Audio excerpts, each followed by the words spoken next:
Edification ministries వీక్షకులందరికీ ప్రభువైన యేసుక్రీస్తు పేరిట వందనాలు. ఈరోజు మన ధ్యానాంశము ఎఫెసీయులకు రాసిన పత్రిక 5వ అధ్యాయం 25 నుంచి 27 వచనాల వరకు. పురుషులారా, మీరును మీ భార్యలను ప్రేమించడి. అటువలే క్రీస్తు కూడా సంఘమును ప్రేమించి అది కళంకమైనను ముడతయైనను అట్టిది మరి ఏదైనను లేక పరిశుద్ధమైనదిగాను నిర్దోషమైనదిగాను మహిమగల సంఘముగాను ఆయన తన ఎదుట దానిని నిలువబెట్టుకునవలనని వాక్యంతో ఉదక స్నానం చేత దానిని పవిత్రపరిచి పరిశుద్ధపరచుటకై దాని కొరకు తన్ను తాను అప్పగించుకునెను. ఇక్కడ పురుషులు ఏ విధంగా భర్తలు ఏ విధంగా తమ భార్యలను ప్రేమించాలనేది చెప్పబడింది. 22వ వచనం నుంచి 24వ వచనం వరకు ఏ విధంగా భార్యలు తమ భర్తలకు లోబడి ఉండాలనే విషయాన్ని గురించి చెప్పబడింది. తర్వాత ఇది కుటుంబంలో భార్యాభర్తలుగా ఉన్నటువంటి వారి మధ్య సంబంధంలో ఎవరితో ఏ విధంగా ఉండాలి, మసులుకోవాలనే విషయాల్లో ఇక్కడ చెప్పబడినటువంటి అంశంలో ఈరోజు ఏ విధంగా భర్తలు తమ భార్యలను ప్రేమించాలనే విషయాన్ని గురించి వక్కాణించబడింది. అయితే ఈ భార్యలను ప్రేమించే విషయంలో మరలా ఏ విధంగా ఈ క్రీస్తు సంఘాన్ని ప్రేమించి ఎటువంటి కళంకము ముడత లేకుండా మహిమ కలిగిన సంఘముగా నిలబెట్టుకునటానికి ఆయన ఏం చేసి ఉన్నాడు అనే విషయాన్ని గురించి చెప్పాడు. అదేవిధంగా 28వ వచనంలో ఉంది, అటువలనే పురుషులు కూడా తమ సొంత శరీరములను వలె తమ భార్యలను ప్రేమింపబద్దులై ఉన్నారు. ఈ చెప్పబడినటువంటి ఉదాహరణ జీవితాన్ని చూస్తూ భర్తలు తమ భార్యలను ఆ విధంగా ప్రేమించాలనే విషయాన్ని గురించి చెప్పబడింది. ఇక్కడ పురుషులు మీ భార్యలను ప్రేమించుడి, అది దేవుని యొక్క ప్రేమ మన జీవితంలో ఏ విధంగా మన పరిశుద్ధాత్మ ద్వారా మన యొక్క హృదయాలలో కుమ్మరించబడడం ద్వారా దేవుడు మనల్ని ఏ విధంగా ప్రేమించున్నాడు అనేటువంటిది మనం ఎరగగలుగుతాం.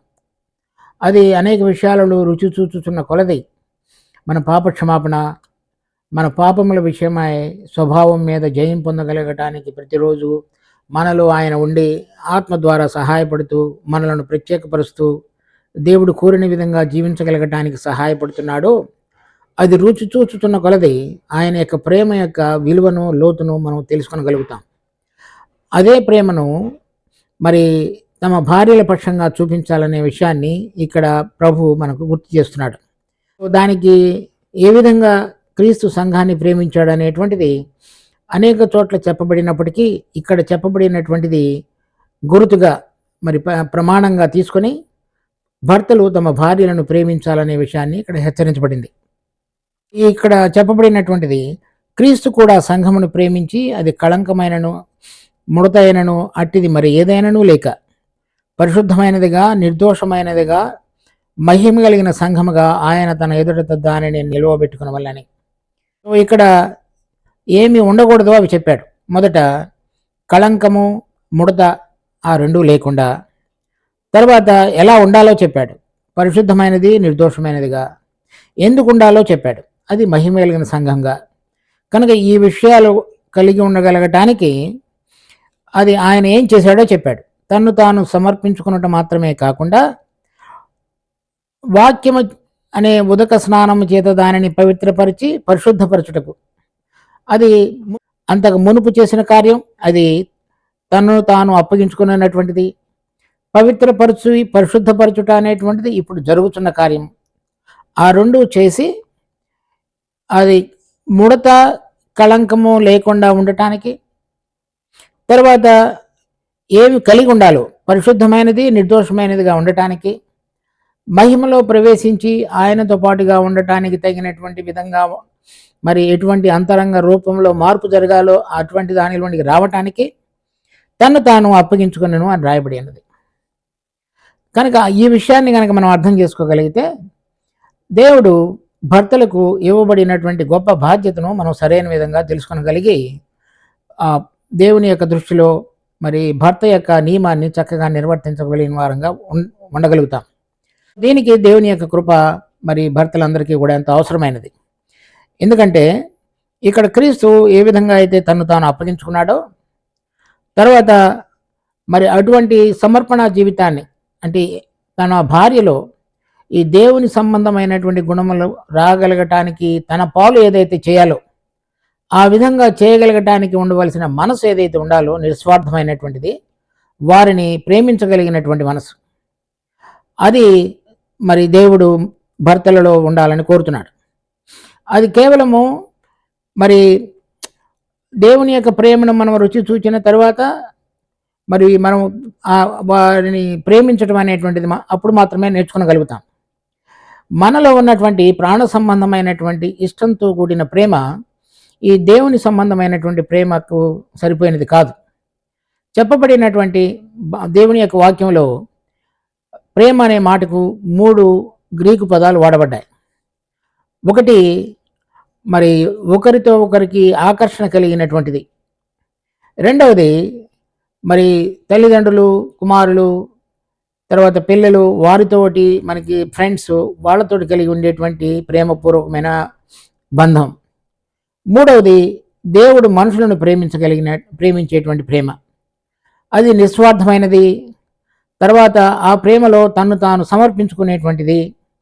తర్వాత ఎదుటివారి యొక్క క్షేమాన్ని కోరేటువంటిది, ఎదుటివారిని సహించగలిగినటువంటిది, ఎదుటివారి యొక్క క్షేమం కొరకు, అభివృద్ధి కొరకు సమస్తాన్ని త్యజించగలిగినటువంటిది. అది దేవుని యొక్క ప్రేమ. దానిని గురించిన వివరణ 1 కొరింథీ 13వ అధ్యాయంలో రాయబడి ఉంది. కనుక పురుషుడు లేక భర్త తన భార్య విషయంలో అటువంటి స్వభావంతో వ్యవహరించగలిగిన వాడుగా ఉండాలనేటువంటిది మరి దేవుని యొక్క వాక్యము మనలను హెచ్చరిస్తుంది. మనం ఆ స్వభావంలోనికి రాగలగటానికి మనలో ఎటువంటి మార్పు జరగాలో ఆ మార్పు జరిగేటువంటి ప్రక్రియను మన ప్రభువు మనలో జరిగించేవాడుగా ఉంటాడు. అలా జరిగించినప్పుడు మనము దేవుని నుంచి ఆ ప్రక్రియను రుచి చూస్తున్న వారమై మనతో పాటు మరి సాటివారిగా ఉండటానికి ఇవ్వబడినటువంటి భార్యను ఆ విధంగా మనం ప్రేమించగలిగేటువంటి విధంగా దేవుడు కృపను ఇవ్వగలడు. ఆ విషయాన్ని మనం గుర్తుంచుకోవాలి. అది దేవుని యొక్క ప్రేమ మనలో పని చేయకుండా ఎదుటి వారిని ప్రేమించగలగటం అనేటువంటిది, దేవుడు కోరుతున్న అగాపే అనేటువంటి ప్రేమతోటి ప్రేమించగలగటం అనేటువంటిది మనిషి యొక్క స్వభావం చొప్పున సాధ్యపడే విషయం కాదు. కనుక పరిశుద్ధాత్మ దేవుడు మన అంతరంగంలో, మన హృదయాలలో మరి కుమ్మరించబడినటువంటి ప్రేమను రుచి చూచుతున్న కొలది మనలో ఉన్నటువంటి స్వార్థ భరితమైనటువంటి స్వభావము త్యజించి దేవుడు మనకి ఇవ్వాలని కోరుతున్నటువంటి పరలోక సంబంధమైన స్వభావంలోనికి తీసుకుని రాబడుతూ అప్పుడు మాత్రమే మనము దేవుడు కోరిన విధంగా భార్యలను ప్రేమించగలుగుతాం. వారిలో ఉన్న తప్పుల విషయంలో, లేక వారిలో ఉన్న బలహీనతల విషయంలో, వారిలో ఉన్నటువంటి అనేకమైనటువంటి విషయాలను ఏ విధంగా ఓపికతో సహిస్తుట మాత్రమే కాకుండా, వారు ఏ విధంగా ఆత్మలో మరి దేవుని సారూప్యంలోనికి రాగలగటానికి మన పాలు, భర్తల పాలు ఏదైతే ఉన్నదో అది తను చేయగలిగినటువంటి స్థితిలో ఉండాలనేటువంటిది దేవుని యొక్క తలంపు. దానికి ఉదాహరణగా మన ప్రభువైన యేసుక్రీస్తు ఏ విధంగా చేసి ఉన్నాడు అనేటువంటిది చూపించాడు. ఇక్కడ అది కళంకమైనను ముడతైనను మరి అటువంటిది ఏదైనాను లేక, కళంకము ముడత రెండూ కూడా మరి బయట కనబడేటువంటి విషయాలు. ఏదైనా ఒక మరి బలిగా అర్పించటానికి తీసుకొని రాబడినటువంటి పశువులో కళంకము ముడత రెండూ కూడా కనపడకూడదు. అవి లేకుండా ఉన్నటువంటి ఆరోగ్యకరమైనటువంటిది మాత్రమే దేవుని సన్నిధిలో బలిగా అర్పించడానికి పనికి రాగలిగినటువంటిది. ప్రభువు తన్ను తాను అప్పగించుకున్నట్టులో కలిగిన ఉద్దేశం మనము ఆ విధంగా కళంకము ముడత అనేటువంటిది రెండూ కూడా లేకుండా ఉండాలనేటువంటిది. ఇక్కడ చూడండి, లేవీకాండము 21వ అధ్యాయం 16వ వచనం నుంచి, మరియు యెహోవా మోషేకు ఇలాగ సెలవిచ్చెను, నీవు అహరోనుతో ఇట్లనము, నీ సంతతి వారిలో ఒకనికి కళంకమేదైనను కలిగిన ఎడల అతడు తన దేవునికి ఆహారం అర్పించుటకు సమీపింపకూడదు. ఎలయనగా ఎవని యందు కళంకముండనో వాడు గుడ్డివాడే కానీ, కుంటివాడే కానీ, ముక్కిడివాడే కానీ, విపరీతమైన అవయవములు గలవాడే కానీ, కాలైనను చేయి అయినను విరిగినవాడే కానీ, గూనివాడే కానీ, గుజ్జువాడే కానీ, కంటిలో పువ్వు గలవాడే కానీ, గజ్జి గలవాడే కానీ, చిరుగుడు గలవాడే కానీ, వృషణములు నలిగిన వాడే కానీ సమీపింపకూడదు. యాజకుడైన అహరోను సంతానములో కళంకము గల ఏ మనుషుడును యెహోవాకు హోమద్రవ్యములను అర్పించుటకు సమీపింపకూడదు. అతడు కళంకము గలవాడు గనక అట్టివాడు తన దేవునికి ఆహారం అర్పించుటకు సమీపింపకూడదు. అతి పరిశుద్ధమైనవే గాని, పరిశుద్ధమైనవే గాని, తన దేవునికి అర్పింపబడు ఏ ఆహార వస్తువులనైనను అతడు తినవచ్చును. మెట్టుకు అతడు కళంకము గలవాడు కనుక అడ్డతర ఎదుటికి చేరకూడదు, బలిపీఠమును సమీపింపకూడదు. నా పరిశుద్ధ స్థలములను అపవిత్రపరచకూడదు, వారిని పరిశుద్ధపరచు యెహోవాను నేనే అని వారితో చెప్పము. అట్లు మోషే అహరోనుతోనూ అతని కుమారులతోనూ ఇశ్రాయేలీయులందరితోనూ చెప్పాను. ఈ విధంగా ఈ కళంకములో అంటే పైన చెప్పబడినటువంటి అనేక శరీర బాహ్య లోపములు శరీరంలో యాజకుడు అవి కలిగి ఉన్నట్లయితే మరి దేవుని యొక్క పరిశుద్ధ స్థలంలో అడ్డుతెర లోపలికి ప్రవేశించకూడదని చెప్పబడింది. కనుక సంఘం కూడా ఈ బయట కనబడుతున్నటువంటి ఈ లోపములు కలిగిన శరీరంతో దేవునికి బలి అర్పించడానికి సమీపించకూడదని మనకు అర్థమవుతుంది. అదే సంఘం విషయానికి వచ్చినప్పుడు ఇవి బయట కనబడుతున్నటువంటి విషయాలు కనుక మనము మన యొక్క నడతలో ఎటువంటి విధంగా దేవుని నామానికి అవమానం కలిగించే విధంగా ఉండకుండా మరి సరైన విధంగా జీవించడానికి దేవుడు కోరుతున్నాడు. చూడండి, ఫిలిప్పీయులకు రాసిన పత్రిక 2వ అధ్యాయం 14. మీరు మూర్ఖమైన వక్రజనము మధ్య నిరపరాధులను నిష్కళంకులను అనింద్యులు అయిన దేవుని కుమారులగునట్లు. అది దేవుడు మనందరిలో కూడా మరి కావాలని చూస్తున్నటువంటి కార్యం. అలా మన యొక్క ప్రవర్తన అంతటిలో కూడా ఆ విధంగా ఉండాలనేటువంటిది దేవుడు కోరుతున్నాడు. తర్వాత కీర్తనలు 17వ అధ్యాయం 3వ వచనం. రాత్రి వేళ నీవు నన్ను దర్శించి నా హృదయమును పరిశీలించితివి, నన్ను పరిశోధించితివి. నీకు ఏ దురాలోచనయు కానరాలేదు. నోటి మాట చేత నేను అతిక్రమింపను. మనుషుల కార్యముల విషయమైతే బలత్కారుల మార్గములు తప్పించుకున్నటకై నీ నోటి మాటను బట్టి నన్ను నేను కాపాడుకుని ఉన్నాను. నీ మార్గముల యందు నా నడకలను స్థిరపరచుకుని ఉన్నాను. నా కాలు జారలేదు. ఆ విధంగా బయట ఒక విశ్వాసి ఏ విధంగా నడవాలో ఆ విధంగా నడవగలగటానికి పనికిరాగలిగిన విధంగా మరి దేవుడు మన కొరకై ఏర్పాటు చేసినటువంటి విధానం అది దేవుడు ఉద్దేశిస్తున్నాడు. ఆ విధంగా మనం మడత కానీ లేక కళంకము కానీ లేకుండా ఉన్నటువంటి జీవితాన్ని ఈ లోకంలో మనం జీవించాలనేటువంటిది దేవుని యొక్క ఉద్దేశం. దానికి ప్రభు మరి సిలువలో తను కార్చినటువంటి పరిశుద్ధ రక్తం చేత తిరిగి మృతులలో నుంచి లేచుట ద్వారా ఆయన యొక్క పునరుద్ధాన బలము జీవము మనలో పనిచేయటం ద్వారా పాప స్వభావము శక్తి మీద జయం పొందగలగడానికి ఏర్పాటు చేసిన విధానాన్ని బట్టి మనము మన నోటి మాటలు మన క్రియలు కాలు జారకుండా ఉండగలిగిన విధంగా నడుచుకునటానికి ఇవ్వబడినటువంటి శక్తి అది ప్రభువు తను చేసిన కార్యం ద్వారా మనకు అనుగ్రహించున్నాడు.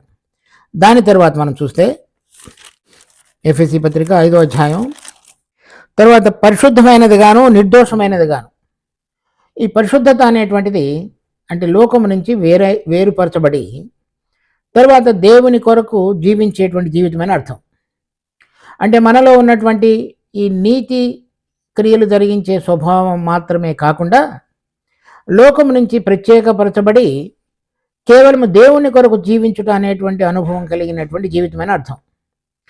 అది లోకంలో ఉన్నటువంటి మనం ఇక్కడ ఈ శరీరంలో జీవించేటువంటి సమయంలో మన ప్రాణము ఈ శరీరాన్ని ఉపయోగించుకొని ఇక్కడ ఉన్నటువంటి విషయాలలో ఆసక్తి కలిగి జీవించడానికి ఇష్టపడుతుంది. పరిశుద్ధత అనేటువంటిది మనం ఒకసారి ఆత్మలో వెలిగించబడిన తర్వాత ప్రభువుకి ఇష్టకరమైనది జరిగించుతూ దేవుడు కోరిన విధంగా ఆయన చిత్తాన్ని జరిగించడం అనేటువంటిది పరిశుద్ధత. దానిలో లోక సంబంధమైనది ఏదీ ఉండదు. ఉదాహరణకి మన ప్రభు ఈ లోకంలో ఉండగా చూడండి, యోహాను సువార్త 17వ అధ్యాయం 19వ వచనం. వారును సత్యమందు ప్రతిష్ఠ చేయబడినట్లు వారి కొరకు నన్ను ప్రతిష్ఠ చేసుకొనుచున్నాను.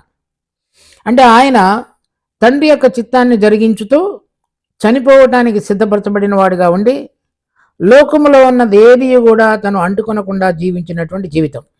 ఒకసారి యోహాను సువార్త 14వ అధ్యాయం 30వ వచనం.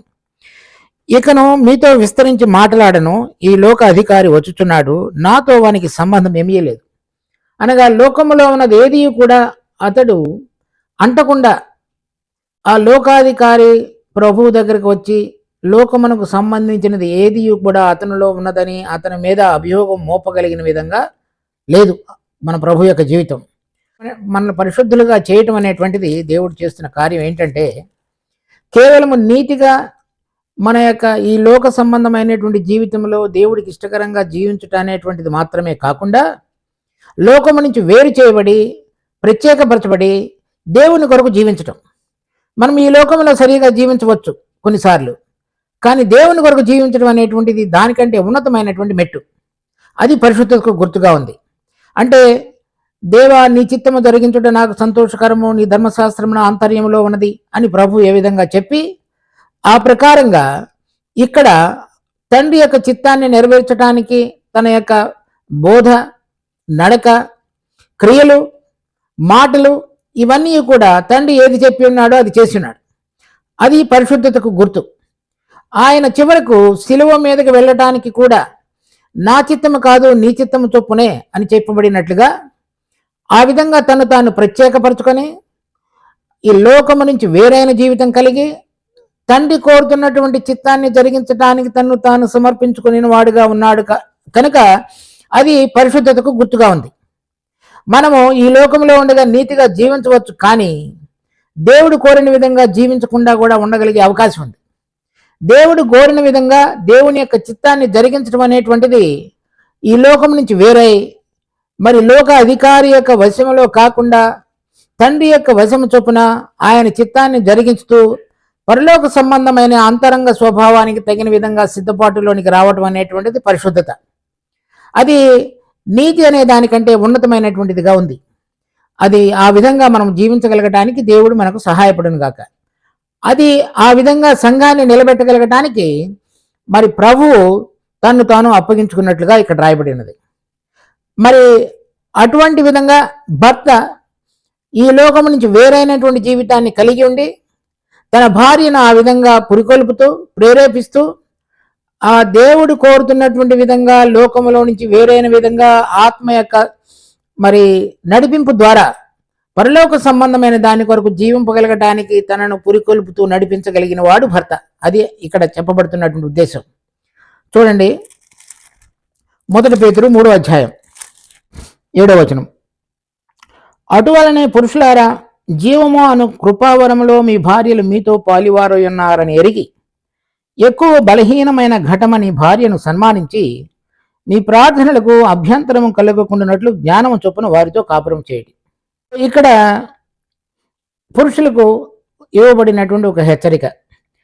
ఈ జీవం అనే కృపావరములో అంటే భార్యాభర్తలు ఇద్దరూ కూడా దేవుని యొక్క కృప ద్వారా పిలువబడి ఇద్దరు దేవుడు కట్టుతున్నటువంటి మహిమ కలిగిన సంఘంలో సభ్యులుగా శరీరంలోని అవయవములుగా చేయబడి ఆ కృపలో ఇద్దరు పాలిభాగస్తులుగా చేయబడ్డారు. వారిద్దరిలోనూ దేవుని యొక్క జీవము అంటే దేవుని యొక్క నిత్య జీవము ఉచితంగా అనుగ్రహించబడి అది పనిచేయగలిగినటువంటి విధంగా వారిద్దరూ కలపబడ్డారు. వారిద్దరి యొక్క కలయిక శరీరము ప్రాణము మాత్రమే కాకుండా ఆత్మలో దేవుని యొక్క జీవం ద్వారా నడిపించబడగలిగినటువంటి వారుగా ఉండటానికి భార్యాభర్తలుగా ఈ లోకంలో చేయబడ్డారు. అటువంటి వారు ఏ విధంగా నడుచుకోవాలంటే మీతో పాలివారైనారు. అంటే ఇక్కడ సాటి అయిన సహాయకారులుగా జీవించడం మాత్రమే కాకుండా రాబోతున్నటువంటి మహిమలో ఇద్దరు కూడా కలిసి ఉండగలిగేటువంటి విధంగా ఉండటానికి ఇక్కడ వారిద్దరూ కలిసి పొందుతున్నటువంటి తర్ఫీదు. అటువంటి వారు పురుషులు తమ భార్య బలహీనమైన ఘటమని ఎంచి, అంటే వారిలో మీరు కనుక మొదట్లో చూస్తే ఆదికాండం 3వ అధ్యాయంలో హవ్వ ఏ విధంగా ఈ మంచి చెడు అనేటువంటి వృక్షఫలాన్ని చూచినప్పుడు అది కన్నులకు మనసుకు మరి జ్ఞానమునకు ఇంపుగాను చక్కగాను రుచికరంగాను ఉందని ఎంచి తనను అది స్వీకరించింది, అది తిన్నది. అలా తిన్నప్పుడు మరి తను ఏ విధంగా అవిధేయత చూపించి తర్వాత ఆదాము కూడా పాపం చేయటానికి కారకురాలుగా మారింది. అంటే తనలో వాటిని చూచినప్పుడు తర్వాత తన ఆలోచన క్రమంలో అలాంటి ఆలోచన వచ్చినప్పుడు నిలబడకుండా పడిపోయేటువంటి బలహీనత ఉన్నదనేటువంటిది భర్త గమనించాలని చెప్తున్నాడు. గమనించి జ్ఞానం చొప్పున కాపురం చేయండి. అంటే స్వస్థ బుద్ధి కలిగి మరి దేవుని యొక్క కృప చేత ఏ విధంగా వారు సరైన విధంగా జీవించగలగటానికి వారికి జ్ఞానము తెలియజెప్పగలిగేటువంటి విధంగా మాదిరికరంగా ప్రోత్సాహకరంగా ఉండాలో అనే విషయాన్ని హెచ్చరిస్తున్నాడు. దాని విషయంలో ఇక్కడ చెప్పబడింది. మరి ఎఫ్ఎస్సి పత్రిక 5వ అధ్యాయంలో ఆ పరిశుద్ధతలోనికి తర్వాత మరి నిర్దోషంగా ఉండటానికి పనికిరాగలిగిన విధంగా ఆ జ్ఞానము చొప్పున ప్రభువు ఏ విధంగా మనందరి పక్షంగా పనిచేస్తున్నాడో అదేవిధంగా మరి భర్త కూడా తన భార్య పక్షంగా అటువంటి మరి ప్రవర్తన చూపించగలిగిన వాడుగా ఉండాలనేటువంటిది కోరుతున్నాడు. తర్వాత ఆ విధంగా జీవించగలగడానికి అంటే కళంకము ముడత లేకుండా పరిశుద్ధమైనది నిర్దోషమైనదిగాను ఉండి మరి ప్రభు వచ్చినప్పుడు లేవనెత్తబడగలగటానికి పనికి రాగలిగిన విధంగా ఇద్దరు కలిసి జీవించగలగటానికి తన మరి బాధ్యత ఏదైతే నిర్వహించాలో అది నిర్వహించడానికి కింద చెప్పబడింది. వాక్యంతో ఉదక స్నానం చేత దానిని పవిత్రపరిచి పరిశుద్ధపరచుటకై. కనుక ఈ వాక్యము చేత వాక్యం అనే ఉదక స్నానం చేత పవిత్రపరిచి దానిని పరిశుద్ధపరచుటకై అంటే ఒకసారి ప్రత్యేకపరచబడిన తర్వాత దేవుడు మనలో రోజు రోజు తీసుకుని వస్తున్నటువంటి మార్పు విషయమై మాట్లాడుతున్నాడు. ఈ లోకము నుంచి మనలో ఉన్న పాత స్వభావం నుంచి మార్పు చెంది పరలోక సంబంధమైన దేవుని కొరకు జీవించుతున్నటువంటి జీవితంలో ముందుకు సాగుట అని అర్థం. దానికి ఇవ్వబడినటువంటిది ఉదక స్నానం చేత పవిత్రపరచుట. చూడండి, నిర్గమకాండం 30వ అధ్యాయం 17వ వచనం నుంచి 21వ వచనం వరకు. మరియు యెహోవా మోషేతో ఇట్లనెను, కడుగు కొనుటకు నీవు ఇత్తడితో దానికి ఒక గంగాళమును ఇత్తడి పీటను చేసి ప్రత్యక్షపు గుడారమునకు బలిపీఠమునకు నడుమ దానిని ఉంచి నీళ్లతో నింపవలెను. ఆ నీళ్లతో అహరోనును అతని కుమారులను తమ చేతులను కాళ్లను కడుక్కొనవలెను. వారు ప్రత్యక్షపు గుడారములోనికి వెళ్ళినప్పుడు సేవ చేసి యెహోవాకు హోమ ధూపము నర్పించుటకు బలిపీఠమునొద్దకు వచ్చినప్పుడును తాము చావకి ఉండినట్లు నీళ్లతో కడుక్కొనవలెను. తాము చావకి ఉండినట్లు తమ చేతులను కాళ్లను కడుక్కొనవలెను. అది వారికి అనగా అతనికిని అతని సంతతి వారికిని తరతరములలో నిత్యమైన కట్టడిగా ఉండును. ఇది రక్షించబడినటువంటి అది యాజకులుగా నియమించబడిన తర్వాత ప్రతిరోజు వారు బలి అర్పణ అర్పించడానికి తర్వాత ఆలయంలోనికి ప్రవేశించడానికి మధ్యలో ఉంచబడినటువంటి ఇత్తడి గంగాళంలో తమ పాదములు చేతులు కడుక్కొని ప్రతిసారి కూడా పని చేసిన ప్రతిసారి వారు ఆ విధంగా దాన్ని కడుక్కొని తర్వాత మరలా ప్రవేశించాలి తర్వాత పనిలో. ఆ విధంగా ఉంచబడినటువంటిది ఆ ఇత్తడి గంగాళం. ఇక్కడ ఇంగ్లీష్లో వాడబడినటువంటి మాట కూడా అదే అనమాట. ఎఫెసీ పత్రిక 5వ అధ్యాయం 26 నుంచి 27 వచనం వరకు వాడబడినటువంటి మాటలో కూడా అది నూతన నిబంధనలో ఈ విధంగా చెప్పబడింది. యోహాను సువార్త 13వ అధ్యాయం. ఇక్కడ ప్రభు తన శిష్యుల పాదములు అడుగుతున్నటువంటి దృశ్యాన్ని మనం చూస్తున్నాం. తర్వాత 7వ వచనంలో, అందుకు యేసు, నేను చేయుచున్నది ఇప్పుడు మీకు తెలియదు కానీ ఇక మీదట తెలుసుకుందామని అతనితో చెప్పగా, పేతురు, నువ్వెన్నడూ నా పాదములు కడగరాదని ఆయనతో అనెను. అందుకు యేసు, నేను నిన్ను కడగని ఎడల నాతో నీకు పాలు లేదనెను. అంటే ఇక్కడ వీరందరూ కూడా శిష్యులుగా చేయబడి ముఖ్యంగా పేతురు యేసు దేవుని కుమారుడని అంతకుముందు బహిర్గతంగా అతడు ప్రకటించున్నాడు. అలా రక్షణ పొందినటువంటి పేతురు దేవుడు కుమారుడని విశ్వసించిన తర్వాత కూడా మరి ప్రభు అతని పాదములు కడుగుతున్నప్పుడు నా పాదములు కడగవద్దని చెప్పినప్పుడు, నేను నీ పాదములు కడగని ఎడల నాతో నీకు పాలు లేదు. అంటే ఏదైతే మహిమలో తండ్రి అయినటువంటి దేవుడు మన ప్రభు అయిన యేసుక్రీస్తును మహిమలో ప్రవేశపెట్టబోతున్నాడో ఆ మహిమలో మరి పేతురు కూడా ప్రవేశించటానికి కాళ్ళు గనక కడగనిచ్చేటువంటి అవకాశం ఇవ్వకపోతే నీకు నాలో పాలు లేదని చెప్తున్నాడు. కనుక ఈ ఉదక స్నానం చేత మనలను పవిత్రపరచుట అంటే రక్షణ పొందినటువంటి మనము మరి యేసు ప్రభువు చేత ఉచితంగా నీతిమంతులుగా తీర్చబడినటువంటి తరువాత ప్రతిరోజు వాక్యం అనేటువంటి ఉదక స్నానం చేత మరి మన జీవితంలో ఈ లోకంలో జీవించుతున్నప్పుడు కలిగినటువంటి దుమ్ము ధూళి ప్రతి విధమైన అపవిత్రత నుంచి వాక్యం అనే దాని ద్వారా కడగబడటం. దీనికి ఇంకొకటి చూడండి, యోహాను సువార్త 7వ అధ్యాయం 37వ వచనం. ఆ పండుగలో మహాదినమైన అంత్యదినమున యేసు నిలిచి, ఎవడైనను దప్పికొనిన ఎడల నా యొద్దకు వచ్చి దప్పి తీర్చుకునవలెను. నా యందు విశ్వాసముంచు వాడెవడో లేఖనము చెప్పినట్లు వాని కడుపులో నుండి జీవజల నదులు పారునని బిగ్గరగా చెప్పెను. తన యందు విశ్వాసముంచు వారు పొందబోవు ఆత్మను గురించి ఆయన ఈ మాట చెప్పెను. యేసు ఇంకనూ మహిమపరచబడలేదు కనుక ఆత్మ ఇంకను అనుగ్రహింపబడి ఉండలేదు. కనుక ఈ జీవజలనందులు పాడుట మన యొక్క మరి ఉదరములో నుంచి అంటే మన అంతరంగంలో నుంచి దేవుడు యొక్క పరిశుద్ధాత్మ దేవుడు మన అంతరంగ స్వభావాన్ని కడిగి శుభ్రం చేయటం అనేటువంటిది అర్థం. ఆ విధంగా ఆయన ఆత్మ ద్వారా మనల్ని పరిశుద్ధపరిచేవాడుగా ఉన్నాడు. చూడండి, తెస్సలోనీయులకు రాసిన 2వ పత్రిక 2వ అధ్యాయం 13వ వచనం. ప్రభువు వలన ప్రేమింపబడిన సహోదరులారా, ఆత్మ మిమ్మల్ని పరిశుద్ధపరచుట వలనను. కనుక ఈ ఆత్మ మన ఆత్మలో ఉండి మన అంతరంగ స్వభావం విషయంలో ఎప్పుడూ కూడా తండ్రి అయిన దేవుని యొక్క పరిశుద్ధత, ప్రత్యేకించబడిన విధానం, తండ్రి మనకు ఏవైతే సిద్ధపరిచి ఉన్నాడో దానిని గురించిన జ్ఞానము, మనం ఈ లోకంలో ఉండగా కలిగినటువంటి దుమ్ము ధూళి విషయంలో ఏ విధంగా ప్రత్యేకపరచబడి బలపరచబడినటువంటి జీవితం యొక్క అనుభవంలోనికి రావాలో దానిని ఆయన మనలో ఉండి సేవ జరిగించేవాడుగా ఉన్నాడు. ఈ విషయంలో ఈ ఉదక స్నానం చేత మనలను పవిత్రపరచుట అనేటువంటిది ఆయన మనకు అనుగ్రహించబడినటువంటి పరిశుద్ధాత్మ మనలో ఉండి తండ్రిని గురించి కుమారుని గురించి మనకు తెలియజెప్పుతూ రాబోతున్నటువంటి మహిమకు తగిన విధంగా మన యొక్క అంతరంగ స్వభావాన్ని మార్చేటువంటి ప్రక్రియను పరిశుద్ధాత్మ దేవుడు మనలో ఉండి కొనసాగిస్తాడు. ఆయన ఆ విధంగా కొనసాగించడానికి వాడబడేటువంటి ఒక సాధనము వాక్యము. చూడండి, యోహాను సువార్త 17వ అధ్యాయం 17వ వచనం.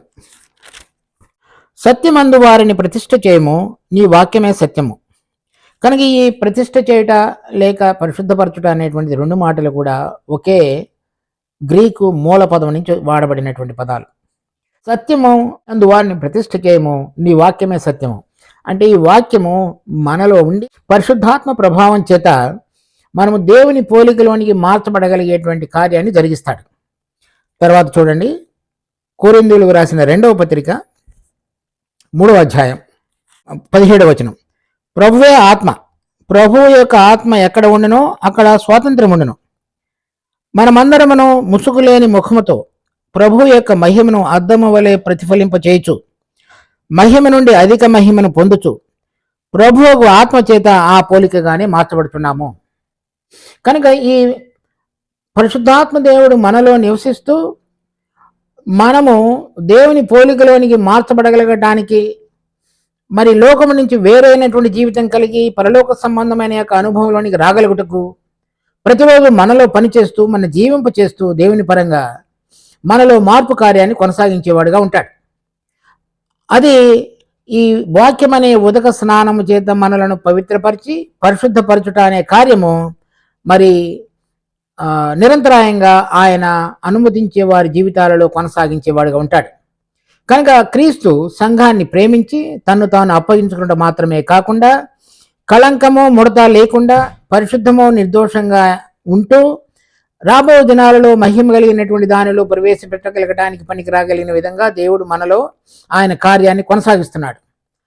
అటువంటి కార్యాన్ని క్రీస్తు మన అందరిలో కూడా కొనసాగిస్తుండగా భర్తలైన వారు తమ భార్యలను అటువంటి మరి నిస్వార్థమైన మరి దేవుని యొక్క ప్రేమతో మరి భార్యల యొక్క బలహీనతలలో కానీ వారి యొక్క మరి ప్రవర్తనలో ఉన్నటువంటి లోపాల విషయంలో క్రీస్తు ఏ విధంగా మనల్ని సహించి కడిగి పరిశుద్ధత వైపు తీసుకుని వెళ్ళడానికి ఉద్దేశం కలిగి ఉన్నాడో అదేవిధంగా వారిని కేవలము వారు చేస్తున్నటువంటి పొరపాట్ల విషయంలో గద్దించుటానే లేక వారిని దోషులుగా తీర్చేటువంటి దాని అలా కాకుండా వారిని సరిచేసి దేవుని యొక్క మార్గంలో ఏ విధంగా ఎదగగలరో అది గమనించి, అది జ్ఞానం, ఆ ప్రకారంగా నడవగలగటానికి దేవుడు భర్తలందరికీ కృప ఇవ్వాలని మనం కోరుకుందాం. ఎందుచేతనంటే ఎవరైతే ఈ దేవుడు వారిలో జరిగిస్తున్న ఈ కార్యాన్ని రుచి చూడగలుగుతారో అప్పుడు మాత్రమే ఈ దేవుడు యొక్క ప్రేమ అగాపే లేక నిస్వార్థమైన తమ్ము తాము సమర్పించుకోగలిగినటువంటి ప్రేమతోటి ఇతరులను ప్రేమించగలుగుతారు. ఆ ప్రేమను ఇతరులకు రుచి చూపించడానికి ముందుగా దేవుడు మన జీవితంలో మనకి ఇవ్వబడినటువంటి మంచి అవకాశము మన భార్య.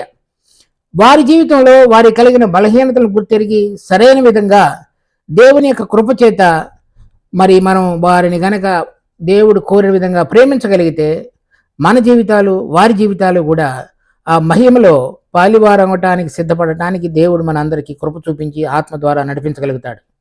దేవుడు ఈ వాక్యమును మన కొరకే ఆశీర్వదించునుగాక. మా జీవం కలిగిన తండ్రి, మీ కృపలో మాకు అనుగ్రహించిన ఈ వాక్య భాగాన్ని బట్టి వందనాలు. దీన్ని మా కొరకే ఆశీర్వదించండి. మరి మీకు ఇష్టకరమైనటువంటి జీవితం యొక్క అనుభవంలోనికి మేము చక్కగా రాగలుగుటకు, మరి భర్తగా మరి ఎటువంటి విధంగా ప్రతి ఒక్కరము నడుచుకోవాలో మరి ప్రభువును మేము ముందుంచుకొని ఆ విధంగా నడుచుకొనగలుగుటకు కావలసినటువంటి కృపా సామర్థ్యమును మా జీవితాలలో కుమ్మరించమని వేడుకుంటూ రక్షకుడైన యేసునామమున అడుగుతున్నాం తండ్రి. ఆమేన్.